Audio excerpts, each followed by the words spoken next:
faire d'une voiture. Hein.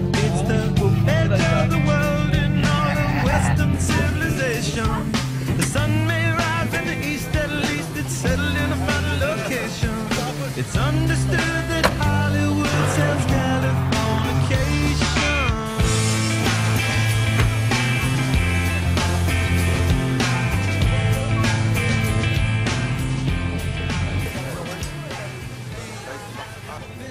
Californication. Ah oui. C'est le Fred, là, je bien T'as vu l'épingle de là-bas? Ouais. Ça te rappelle le boulot? Ah oui, c'est jamais beau.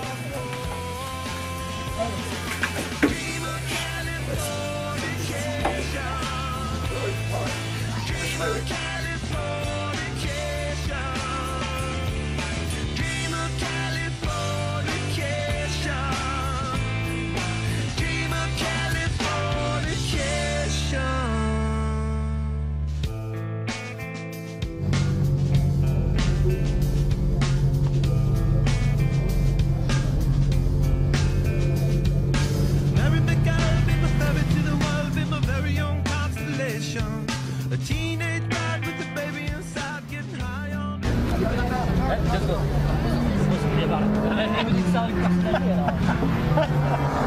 C'est pour toi. Allez, vas-y, après. Le son dans la voiture.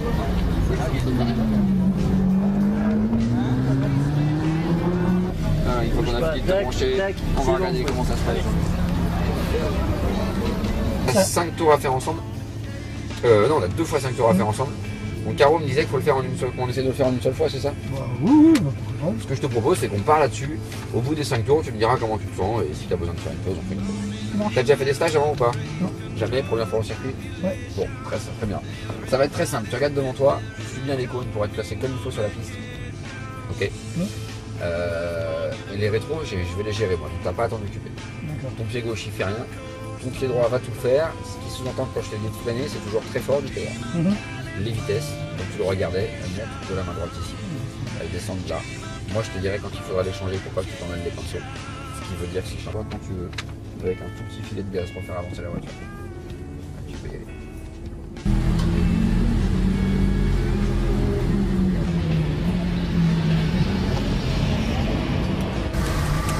On va laisser passer la médiane qui arrive à droite. Arrête pas par ici, pas par ici. Ouais. Ça calme pas, faut freiner fort. Ouais. Ah oui, il faut changer. Ouais, c'est pour ça qu'il faut l'anticiper un peu. Oui, il faut que je le sente, parce que ça. Allez, on est reparti sur la gauche, accélère. Tu mets la deuxième. Regarde devant toi, là-bas. Deuxième. Troisième. On reste en troisième, on vise ton côte tout là-bas à gauche.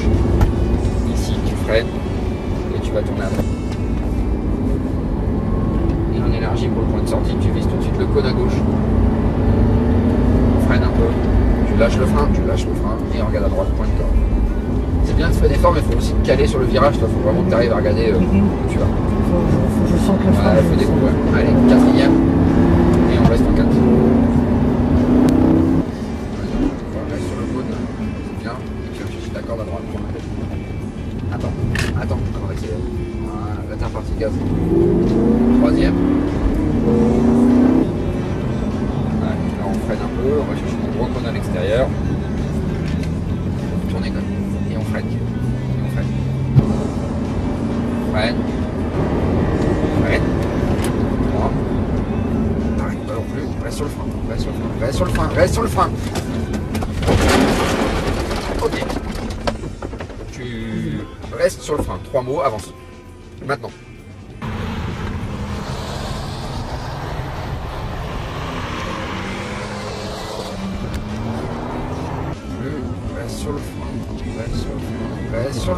Reste sur le frein.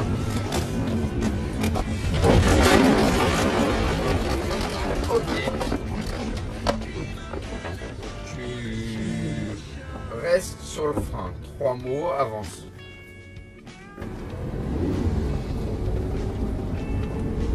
On va faire demi-tour, on va partir dans l'autre sens. Et avant de repartir, on va regarder ce qui s'est passé parce que ralenti. Allez, arrête-toi ici. Voilà. Appuyer fort sur le frein, c'est une chose, tu as vu qu'il fallait faire. D'accord? Là, le problème, c'est appuyer quand il faut sur le frein. C'est-à-dire, quand je te dis de freiner, il y a comme beaucoup de fois où il se passe rien.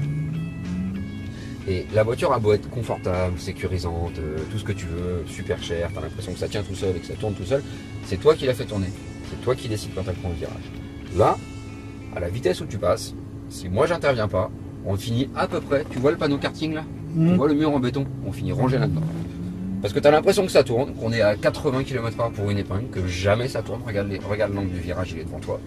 Et que toi tu te laisses faire, tu tournes et tu te laisses embarquer par le truc. C'est à toi de décider qu'elle va tourner la voiture. Et pour qu'elle tourne, c'est à toi d'appuyer sur le frein. Le deuxième truc, c'est comme c'est une boîte semi-automatique, toi à chaque fois que tu rétrogrades, tu lâches le frein. Comme tu le ferais sur ta voiture, parce qu'il y a du frein moteur. Là, il n'y a pas de frein moteur. Donc si tu fais comme ça, il faut qu'on commence à freiner 100 mètres, 100 mètres plus tôt que ce qu'on fait. Donc ça marche pas comme ça, il faut rester sur le frein. C'est ce que je te disais tout à l'heure, reste sur le frein. Là, tu as rétrogradé, tu as tout lâché et tu as attendu que ça se passe. Ça peut pas fonctionner. C'est l'instinct qui est revenu, ça c'est le... Ouais, mais alors, le seul truc que je veux dire, c'est, je veux bien que l'instinct, c'est même pas l'instinct, c'est l'automatisme. Parce que l'instinct, c'est le truc qui doit dire dans ta tête, attention, je vais me faire mal. C'est pas comme ça que ça marche. Et là, il s'est rien passé. C'est peut-être le seul petit truc qui me contrarie, c'est que toi, il y a aucun moment, il y a ton instinct qui dit, ah putain, là on va se faire mal, il va se passer quelque chose. Le réflexe, normalement, dans cette situation-là, c'est freiner. Oui, mais j'ai pas l'expérience qui fait que je l'ai... Je te parle pas d'expérience, je te parle d'instinct de survie. Oui, mais j'ai pas eu la sensation de... D'accord, ok. C'est pour ça que je te sensibilise sur ce truc-là. Tu vois bien par où on est passé, tu vois bien où on a fini, tu vois où on aurait pu finir aussi. Donc, ce que je te demande, c'est d'appuyer plus fort sur le frein, c'est une chose, mais au bon moment. Et surtout, de te caler pour regarder où on va, parce que si tu regardes pas où on va, que tu vois pas que c'est un virage, effectivement, t'as pas la sensation qu'il faut freiner. Là, si tu continues à regarder tout droit, t'as l'impression que c'est une ligne droite. Donc en réalité, la caisse, elle va dans le mur. Donc applique-toi là-dessus. Là, on en est à ton 4e tour. On repart, on souffle, c'est pas grave, avertissement sans frais, il y a du dégagement, c'est fait pour, heureusement. Mais vraiment, il faut que tu arrêtes, que tu ralentisses ta voiture pour la faire tourner. Et à côté de ça, n'aie pas peur non plus d'accélérer dans la ligne droite, parce que là, tu te laisses balader, mais on n'avance pas dans la ligne droite et on ralentit pas dans les virages. J'en ai rien à foutre qu'on le vite. J'en ai rien à faire qu'on avance dans la ligne droite. Si au bout de la ligne droite, tu freines. Sous-entendu, tu freines pas comme on veut de 5 ans, tu freines. Tu comprends ce que je veux dire? On est reparti? Allez, pied sur le frein. Ça fait 40 ans que je conduis, et malheureusement... c'est mes fils. Je sais, c'est pour ça que c'est dommage. C'est dommage. C'est dommage. Top. Ouais, vraiment, c'est les deux palettes à la fois. Non, mais en plus, il y a un phénomène, c'est pour ça que je t'ai alerté sur l'instinct de survie, c'est que c'est super confortable comme caisse. T'as pas l'impression d'être à presque dommage qu'il n'y a pas de sens. Manque de sensation, je trouve. Enfin, entre guillemets. Là, il se justifie. Mais oui, mais ça freine pas votre truc là. C'est. Ouais, mais il faut remettre dans le contexte, c'est des voitures pour rouler sur la route. Quand tu mets 200 000 € pour rouler dans une voiture pour rouler sur la route, il y a un minimum de confort. Le côté négatif, c'est qu'effectivement, tu peux être à 80, 100, 140, t'as pas l'impression que ça avance. Donc ton cerveau, il déclenche pas le danger, parce que toi, à cette vitesse-là avec ta voiture, il se passe d'autres choses, il y a du bruit, ça bouge, machin. Là, c'est une sensation de rester collé, t'as l'impression que ça va pas décrocher. T'as l'impression que jamais ça bouge. On est sur des rails, ça bouge pas. Donc ça nous a fait du bien. Petite erreur, parce que ça réveille, et puis on se dit, attends, faut s'en occuper quand même. Et après, t'as super bien conduit. Ça marche, ça te plaît? Ça marche. Et bah top, je te rends ta clé.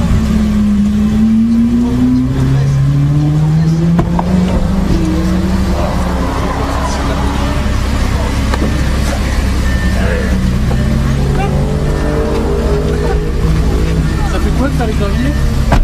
Ça fait que tu te sens que t'es bon quoi.